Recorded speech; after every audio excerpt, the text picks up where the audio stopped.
유시간자TV 오늘 영상은 7급 교과서 한자어 두 번째 시간으로 4개 단어를 보도록 하겠습니다. 먼저 문법이라는 단어를 보겠습니다. 문법은 그럴 문과 법으로 말소리나 단어, 문장, 어휘 등에 관한 일정한 규칙이다 라는 뜻입니다. 먼저 그럴 문을 보도록 하겠습니다. 그럴 문은 점괘효라는 글자의 모양이 변한 것인데요. 점괘효는 점을 치기 위해 음이나 양이 표시한 막대기들이 흩어져 있는 모습입니다. 이 막대기들은 점을 치는 데 사용되는 것이지만 숫자를 세거나 계산을 하는 데 사용되기도 해서 이를 계산하는 데 사용하는 막대기라 해서 산가지라고 부릅니다. 이 산가지에는 음 또는 양의 문양이 새겨져 있어서 그래서 문양이나 문이라는 뜻을 가지고 있었는데 시간이 흐름에 따라서 글자, 문장 또는 꾸미다 라는 의미를 가지게 되었습니다. 그럴이라는 말이 월은 문장을 뜻하는 순수한 우리말입니다. 다음은 법이라는 글자입니다. 법은 물수와 갈거의 결합자입니다. 갈거를 보면 세월이 지나가면서 모양이 많이 바뀌어서 본래의 의미를 찾아보기 어렵게 되었는데요. 갈거의 각골문은 모양이 이렇습니다. 큰 대자와 입구가 결합한 글자인데요. 큰 대는 팔을 벌린 사람이고 아래의 입구는 항문을 표시한 것입니다. 그래서 항문을 통해서 배설물을 버리다 라는 의미의 글자입니다. 그래서 갈거는 버리다, 내쫓다, 가다라는 의미가 있습니다. 그래서 법은 물이 위에서 아래로 흘러가듯이 자연의 이치를 따라야 한다라는 의미로 법이나 도리를 뜻하는 글자입니다. 그래서 문법은 그럴문, 법으로 글이나 문장이 자연스럽게 흘러가는 당연한 이치라는 의미로 말소리나 단어, 문장, 어휘 등에 관한 일정한 규칙이라는 뜻입니다.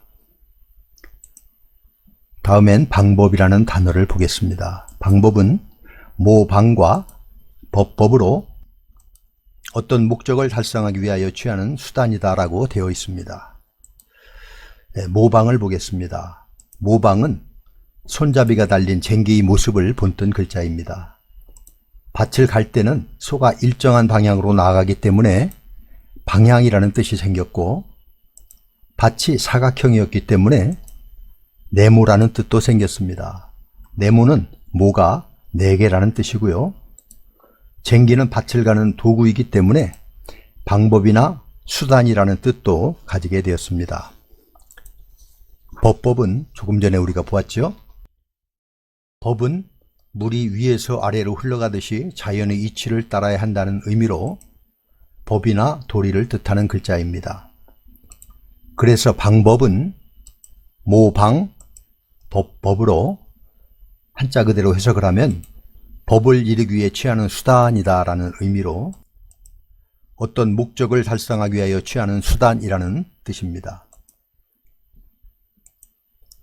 다음 단어는 체육이라는 단어입니다.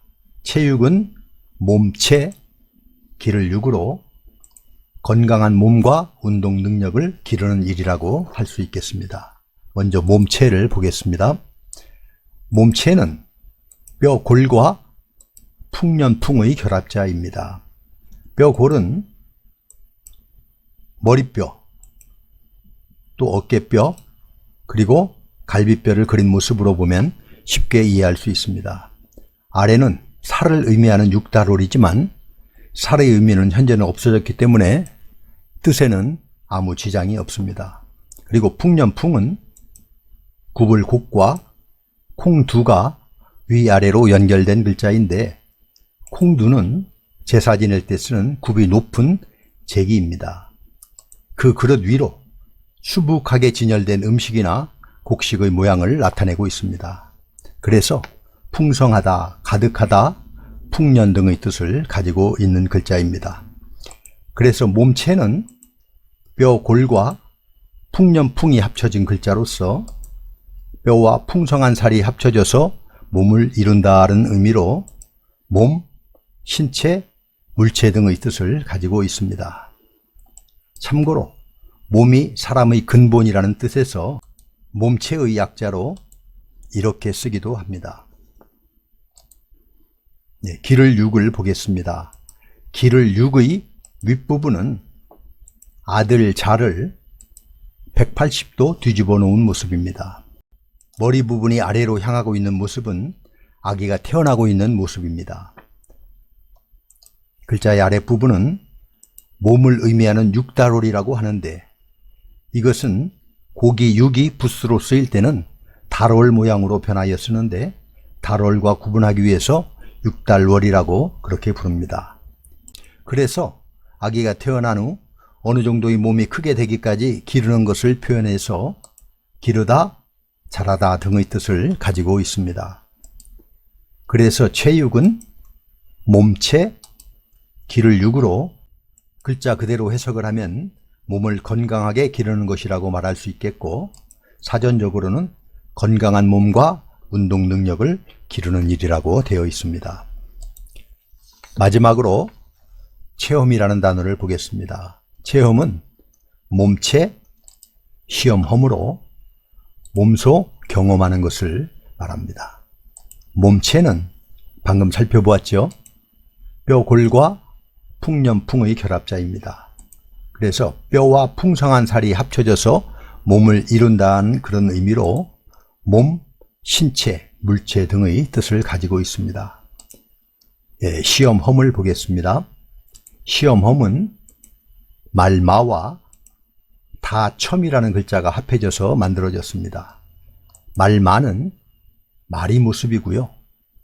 말이 모습을 세워서 그렸습니다. 다첨은 그림과 같이 집안에 여러 사람이 모여서 함께 한 목소리를 내는 것을 그렸습니다. 그래서 다, 모두라는 뜻이 되었고 여럿이라는 뜻도 가지고 있습니다. 그래서 시험험은 말마와 다첨이 합쳐져서 말에 대한 평가가 모두 같다라는 의미이므로 좋은 말인지 시험하다라는 의미에서 시험하다, 검사하다라는 의미가 생겼고, 검사를 하려면 경험을 해야 되기 때문에 경험하다라는 뜻도 생겼습니다. 자, 그래서 체험은 몸체, 시험험으로 몸으로 직접 경험하는 것을 말합니다. 이렇게 해서 7급 교과서 한자어 두 번째 영상으로 4개 단어를 모두 보았습니다. 다시 한번 정리를 해보면, 문법은 글월문과 법으로 말소리나 단어, 문장, 어휘 등에 관한 일정한 규칙이라는 뜻이고요. 방법은 모방과 법으로 어떤 목적을 달성하기 위하여 취하는 수단을 말하고, 체육은 몸체, 기를 육으로 건강한 몸과 운동 능력을 기르는 일을 말하고, 체험은 몸체, 시험험으로 몸소 경험하는 것을 뜻합니다. 그럼 우리 다 같이 한번 써보도록 하겠습니다. 다음 시간에는 계속해서 7급 교과서 한자어를 보도록 하겠습니다. 감사합니다.